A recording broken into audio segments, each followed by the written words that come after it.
मैं यूजीसी के कानून को लेकर किसी गलतफहमी में नहीं था और मैं पूरी तरह से समझ रहा था कि इस पे कुछ भी इसमें होना नहीं है।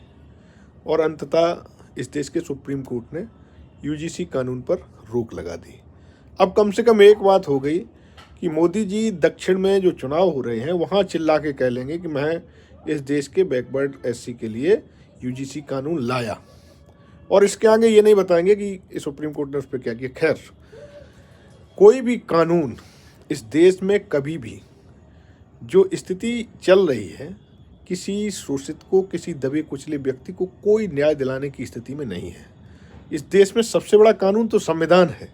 अगर संविधान का ही पालन हो जाए तो कोई शोषित और कोई किसी भी व्यक्ति का शोषण होगा ही नहीं। लेकिन क्या हो पाता है?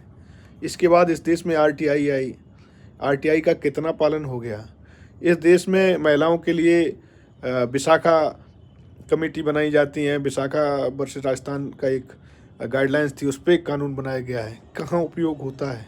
कहाँ उसका अगर होता होगा तो उत्तराखंड में जो वो लड़की जो होटल में सरकार के कुछ लोगों ने उसके साथ रात गुजारने की कोशिश की थी और उसके एवज में उसने जान दे दी, कहाँ लागू हो गया?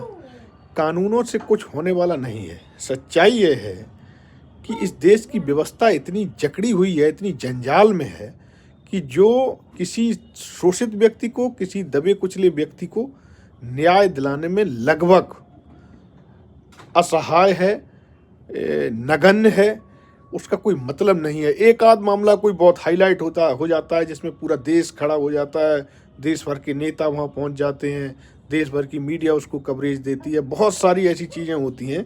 तब किसी कहीं 1000, लाख, 2 लाख में, 4 लाख में, 10 लाख में किसी एक आध मामले में कुछ ऐसा न्याय हो जाता है। बाकी एक बहुत बड़ी संख्या, बहुत बड़ा परसेंट अन्याय का शिकार है और ये अन्याय पता नहीं कब तक होता रहेगा। तो इस तरह के जो यूजीसी का कानून आया या और भी जो इस तरीके के जो कानून आएंगे, इनसे बहुत ज़्यादा कुछ बनने बिगड़ने वाला नहीं है। और मैंने देखा कि बहुत सवाल चिल्ला रहे हैं, हमारे बच्चों का क्या होगा? अरे आप जो दलित, बैकवर्ड या दबे कुचले लोग हैं, उनसे पूछिए कि किस तरह से अपने भविष्य के, बच्चों के भविष्य के लिए चिंतित है। मैं तो अपने बच्चों को भारत में रखने के ही इच्छुक नहीं हूँ, क्योंकि अकेले जो ऊपर बैठे लोग वो शोषण नहीं करते हैं।